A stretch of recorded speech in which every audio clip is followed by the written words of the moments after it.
शरणं गच्छामि तृतीयंपि बुद्धं शरणं गच्छामि तृतीयंपि धम्मं शरणं गच्छामि तृतीयंपि संघं शरणं गच्छामि पाणातिपाता वेरमणि शिक्षापदं समादयामि अदिन्नादाना वेरमणि शिक्षापदं समादयामि कामेषु मिच्छाचारा वेरमणि शिक्षापदं समादयामि मूसावादा वेरमणि शिक्षापदं समादयामि सुरा मेरे मज्ज पमादठाड़ा वेरमणि शिक्षापदं समादयामि सभी बोले साधु साधु साधु। बैठ जाए।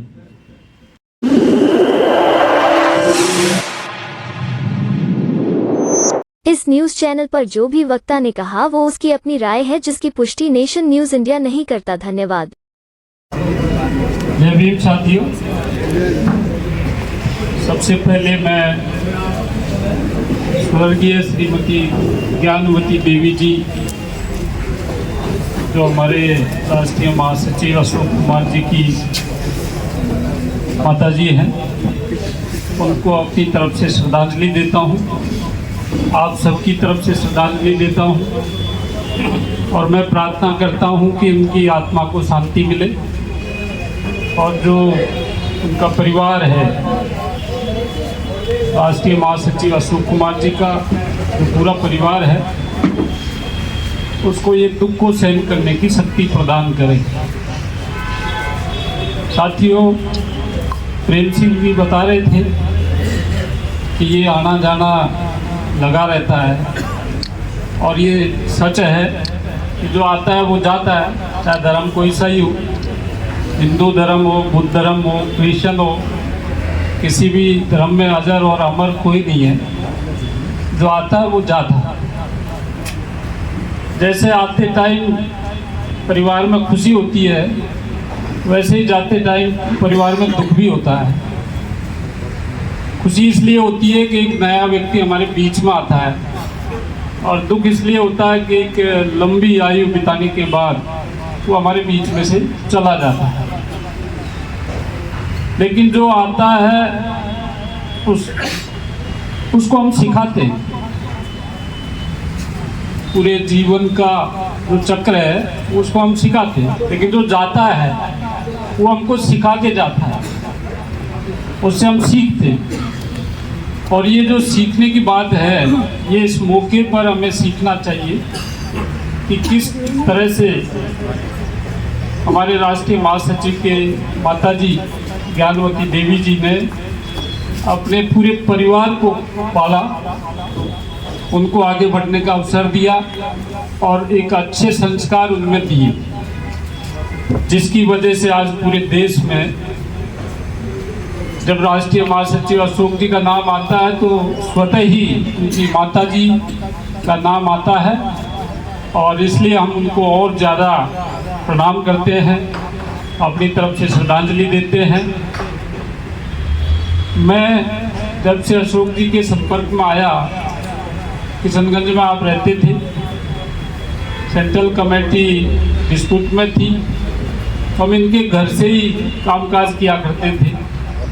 तो अनेकों बार माता जी से मुलाकात हुई और एक तरह से हमको परिवार का सदस्य वो मानती थी और उनको देखने से बड़ी हमको खुशी होती थी, एक तरह से आत्मबल भी मिलता था। तो हमारे बीच में आज वो नहीं है, लेकिन 104 साल की उम्र पाना अपने आप में बहुत बड़ी बात है। वो स्वस्थ थी, लेकिन उम्र का तकाजा है कि जब ज़्यादा उम्र हो जाती है तो जुकाम खांसी भी उनको परेशान कर देता है आदमी को, और वो रिक्यूब नहीं हो पाता है। लेकिन वो स्वस्थ जीवन जिए और उदयपुर में भी वो एक बार आए, जयपुर में भी माँ सचिव जी की सिस्टर माँ रहती हैं, तो वहाँ भी उनका आना जाना हुआ। तो हमने ये महसूस किया कि इतनी सौम्य स्वभाव की माता जी होने के कारण ही हमारे राष्ट्रीय महासचिव को हम लोगों को सेवा देने का अवसर मिला, और हम इस अवसर पर पुनः उनको श्रद्धांजलि देते हैं। और आप सब लोगों को हम धन्यवाद देते हैं कि आपने पूर्ण आस्था के साथ आकर के उनको श्रद्धांजलि अर्पित की। बहुत बहुत धन्यवाद। जय भीम। आज आप सभी लोग मेरी पूज्य माता जी के निर्वाण पर यहाँ पर श्रद्धांजलि सभा में उपस्थित हुए, और मुझे धैर्य और सांत्वना आपने मुझे बधाई है, और जो मेरी माता जी को उनके लिए जो प्रार्थना की है, मैं इसके लिए आपका आभारी हूँ।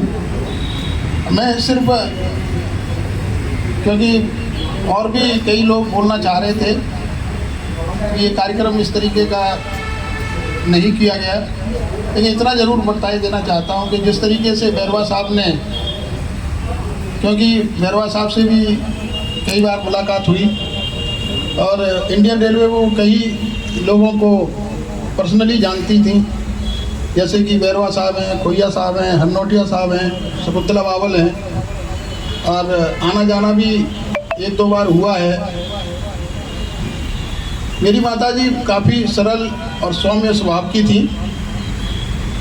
आज तक हमने कभी भी उनके द्वारा ऊंची आवाज़ में किसी को डांटते नहीं देखा। सारी ज़िंदगी न तो उनको कोई कष्ट हुआ और न ही किसी परिवार के किसी बच्चे को या किसी बुजुर्ग को उन्होंने कष्ट दिया। 103 साल की उम्र में भी प्रेम सिंह जी लास्ट में मिले थे, उनसे खोइया साहब भी मिले थे, तो बिल्कुल स्वस्थ थी, और स्वस्थ रहते हुए वो सिर्फ एक हफ्ते के करीब उन्हें ज़्यादा प्रॉब्लम हुई। वो मेरे पास रहती थी, लेकिन उनकी अंतिम इच्छा थी कि मुझे मेरे परिवार वाले घर पर ले जाया जाए, और यही किया हमने। कि जब देखा कि इनकी अब, एक बार तो उन्होंने मेरे घर पे ही कह दिया कि हमें नीचे लिटा दो, हम अब चले जाएंगे, लेकिन फिर भी 2 घंटे बाद कहा कि हमें अपने घर ले जाओ, हम अपने घर जाना चाहते हैं। और घर जाने के बाद में जो हमारा पारिवारिक घर है, वहाँ 1 दिन रुकी, और 1 दिन के बाद उन्होंने अपनी अंतिम सांस ली।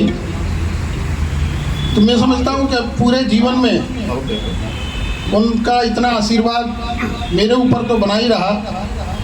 अन्य जो परिवार के सदस्य थे, पास पड़ोस के लोग थे, उनके साथ भी उनका बहुत अच्छा व्यवहार था, और सभी को ही लगभग वो आशीर्वाद दे के गई। मुझे सिर्फ कष्ट इस बात का हो रहा है कि अब तक मैं पूरे इंडियन रेलवे में 40-42 साल की सेवा मैंने एसोसिएशन में दी है, और उसका कारण यही है कि उनके रहते हुए मुझे कभी ये महसूस नहीं हुआ कि मेरा घर अकेला है, या मेरी पत्नी अकेली है, या मेरे बच्चे अकेले हैं। आज जब वो चली गई हैं, तब ये महसूस होता है कि अब किस तरीके से मैं समाज की सेवा कर पाऊँगा, क्योंकि मैं भी अब एक तरह से अपने घर में सबसे बड़ा हो गया और अकेला हो गया। मेरा घर बिल्कुल माता जी के बिना सूना है, लेकिन ये एक नियम है, जिसको आना है वो जाएगा ही, और इसीलिए इस तरीके का कार्यक्रम आयोजित किए जाते हैं कि आप उस व्यक्ति से मिलें, उसको सांत्वना दें, उसको धैर्य बनाएं कि जो हो गया वो नियति में था, आगे अपने आप को संभालते हुए अपने कार्यों को करें। तो मैं समझता हूँ कि आप लोगों का आना मेरे लिए बहुत मजबूत मुझे करता है, मेरे मनोबल को भी बढ़ाता है, और मुझे जो आपने धैर्य दिया है इसके लिए भी मैं आपका आभारी हूँ। और ज़्यादा मैं चर्चा न करते हुए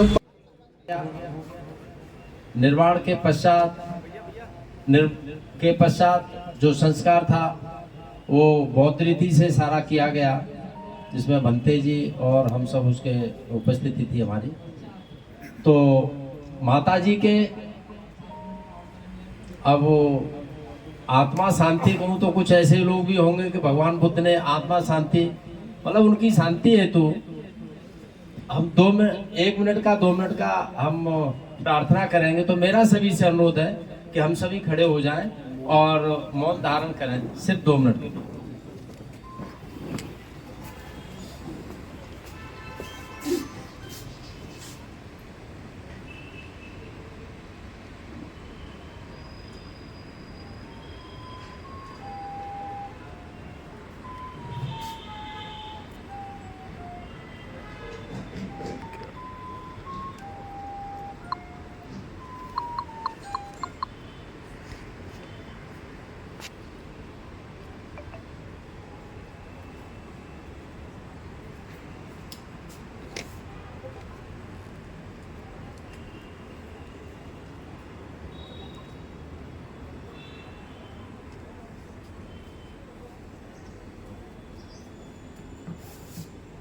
साफ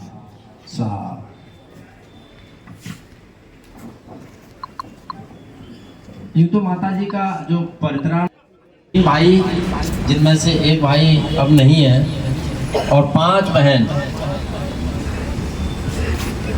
माता जी ने घर परिवार को सुखी संपन्न रखा, अच्छी परवरिश दी,